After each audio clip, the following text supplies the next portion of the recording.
Hey everyone, welcome back to the channel. Today we're diving into two big stories making headlines: the massive federal worker layoffs under the Trump administration and the latest updates on the Department of Government Efficiency, or DOGE. Let's break it down. Mass firings, huge government cuts, and a federal department with a name that sounds more like a meme than an actual agency. What exactly is going on in Washington? Let's start with the layoffs. The Trump administration has just kicked off what some are calling one of the biggest purges of the federal workforce in modern history. Thousands of government employees have been let go across multiple agencies, and it's all happening just weeks into Trump's return to the White House. According to Reuters, career civil servants are being fired in massive numbers without any clear plan to replace them, leaving many people asking, why now? And what does this mean for the future of government jobs? These layoffs have not been limited to a single department.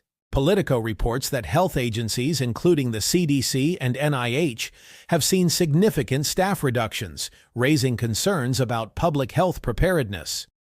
From the CDC to the Department of Energy, reports suggest that entire divisions have been slashed overnight.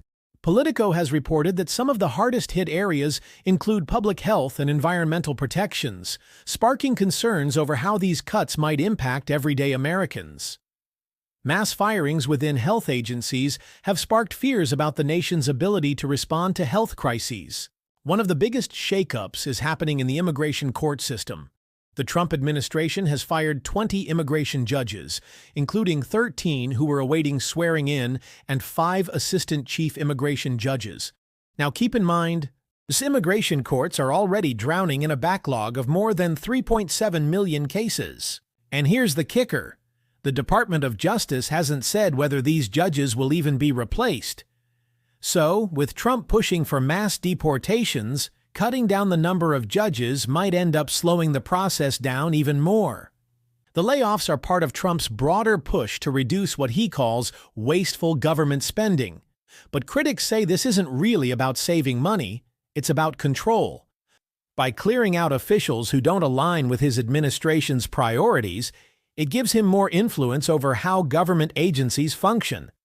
And that brings us to DOGE. Yes, that's actually its name, the Department of Government Efficiency. It's a new agency led by Elon Musk that's supposedly focused on making the government run more efficiently. But what does that really mean? According to The Guardian, Musk's department has recovered nearly $1.9 billion in misplaced funds from previous administrations. Supporters say this proves that the government is bloated and wasteful, while critics argue that DOGE's real goal is to push privatization, moving public services into the hands of private companies under the excuse of making things run better.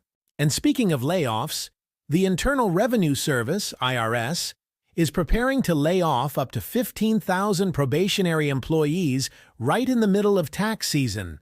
These layoffs are part of the Trump administration's broader initiative to reduce the federal workforce, with directives from the Office of Personnel Management targeting newer employees who lack full job protections. The affected workers, who have not yet achieved civil service protection, are expected to be dismissed as early as in the coming week.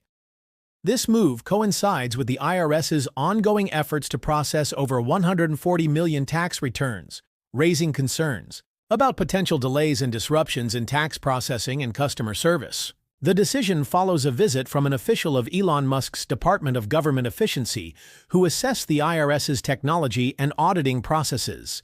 Critics argue that these cuts could undermine the agency's effectiveness, especially during the critical tax season. In a startling misstep, the Trump administration terminated several employees from the National Nuclear Security Administration, NNSA, which is the agency tasked with managing the United States nuclear weapons stockpile. The dismissals carried out abruptly were followed by an immediate attempt to reverse course the next day after officials realized the critical roles these employees played in maintaining national security. However, the effort to reinstate them has hit a major snag. Many of the terminated staff had their access to government communication systems revoked, and some have since changed their personal contact information, making it nearly impossible to reach them. This bureaucratic blunder has sparked alarm among experts and lawmakers who warn that such abrupt personnel changes in a highly sensitive sector could have serious security implications. In response to the Trump administration's mass layoffs of federal employees, widespread protests have erupted across the United States. These demonstrations have been particularly prominent in Washington, D.C., where hundreds of federal workers had gathered for a Not Our President's Day rally, voicing their opposition to the sweeping job cuts. The layoffs, executed by the Department of Government Efficiency, DOGE, under the leadership of Elon Musk, have affected various federal agencies, including the Federal Aviation Administration, FAA, and the National Nuclear Security Administration, NNSA. The sudden terminations have led to confusion and anger among the federal workforce, with many employees expressing concerns over the lack of clear communication and the potential risks to public safety and national security. In addition to the protests in the Capitol, demonstrations have taken place nationwide. In Houston, hundreds gathered at City Hall on President's Day as part of the Not My President's Day movement, criticizing the administration's actions and Musk's role in the layoffs. According to TimesUnion.com, the mass firings have also led to operational disruptions in various sectors. For instance, correction officers at multiple New York prisons initiated unsanctioned strikes in response to unsafe working conditions worsened by staffing shortages resulting from the layoffs. As the situation continues to develop, federal workers and their supporters are intensifying their protests, demanding transparency and the reinstatement of jobs critical to public welfare and safety. So, with all these job cuts and shakeups, the big question is, are these moves really about making the government run more efficiently, or is this just a way to consolidate power and shift control to private hands? Are these layoffs necessary, or could they end up doing more harm than good? Let us know in the comments below, and don't forget to like, share, and subscribe for more updates on this and other breaking news. Thanks for watching, and we'll see you in the next video.